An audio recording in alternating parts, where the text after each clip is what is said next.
Episode 21, August to September 1914. The True Story of the Angels of Mons by Arthur Machen, read by Gareth Williams. In the early days of September 1914, the whole English-speaking world was thrilled by the publication of an imaginative elegy by that celebrated author Arthur Machen, entitled The Bowmen. In it he described how the exhausted troops at Mons were inspired by the apparition of angels in the sky. For years afterwards, the eager inquiry was made, could this be true? We are able to reveal, in the author's own words, that this beautiful idea was a projection of his own fancy. It is my belief that in 1914, we in England had been living on Trafalgar and Waterloo for 100 years. There was certainly a shock, and a severe shock, in the winter of 1899 to 1900. The Boers came as an unpleasant surprise to us. But Mafeking, when England went crazy from Friday night to Sunday morning, pretty well wiped all those doubts and fears away.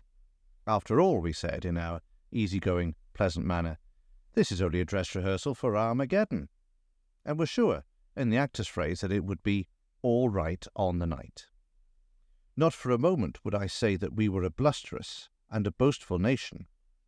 I don't think we rammed Trafalgar and Waterloo down other nations' throats. We didn't often mention them, except to bus conductors and hansom cab drivers, and as to mentioning Armageddon, a habit we had caught, I think, from the foreign correspondence of the newspapers, we had pretty well made up our minds that we would take care to be out of it, and to keep out of it. And in the meantime, we had a quiet confidence in our might. And so, when the incredible happened, and the thunderbolt of the war fell on us out of the blue sky, we were still quietly confident.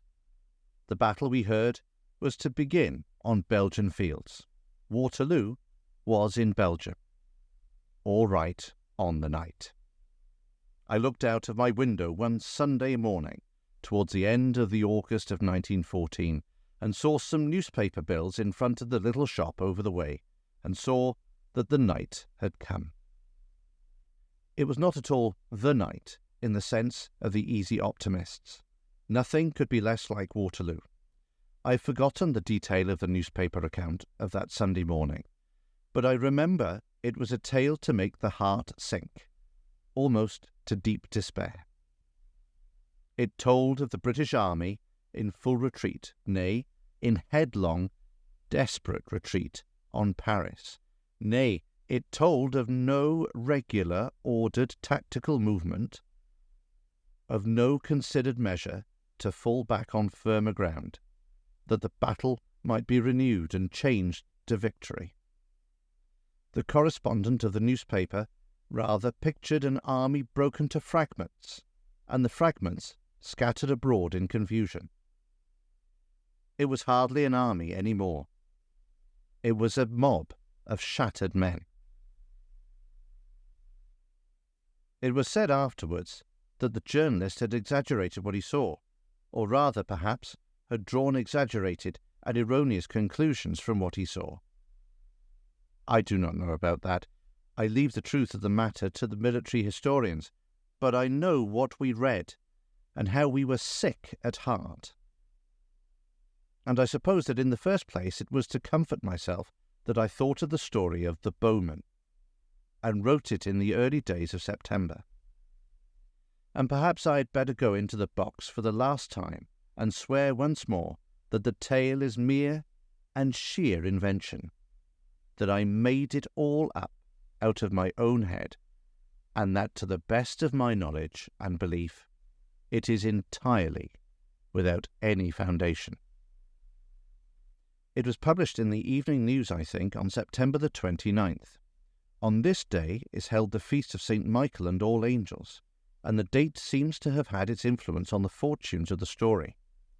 My tale concerned the spirits of the great English bowmen of the old wars, summoned from their rest by St. George's mighty command, "Array! Array! Array!" But when people began to talk about it, they called these good bowmen the Angels of Mons. Some people may remember that England had an earlier source of comfort and consolation.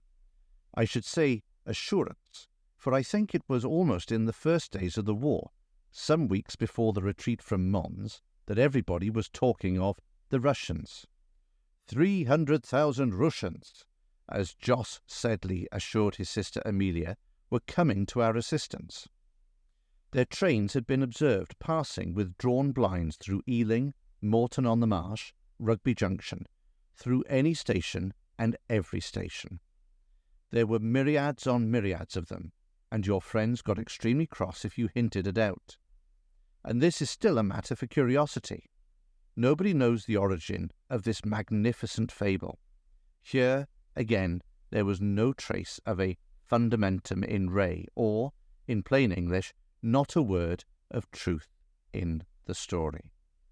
But here the name of the sacred bard or liar is unknown.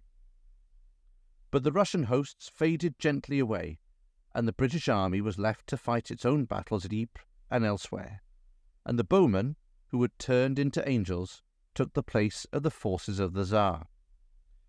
Great numbers of people made up their minds that the story was true from beginning to end. And I must say the evidence in favour of this view was very strong. A lady in waiting at court assured the world that she had read it all in a letter from a soldier at the front, just as it was in the paper, but some time before it appeared in the paper. Another lady, unconnected with the court, had talked to a wounded soldier who had seen St. George on horseback, waving his sword as if he were saying, "Come on, boys, we'll give them the kibosh." This worthy fellow was indignant at the notion that he wouldn't know St. George if he saw him. "Haven't I seen him on every quid I've had in my life?" he asked.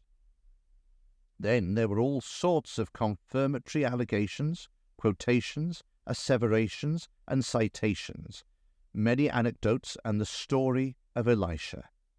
Many of these matters were attested and confirmed by a nurse, Miss M., a doctor, a clergyman, and a host of such nameless witnesses. It was strong evidence, as I say, or rather, it would have been strong evidence, but for one circumstance. There was not one word of truth in it. Or, in the stronger phrase of Wemmick, these stories were lies. Every one of them lies, sir.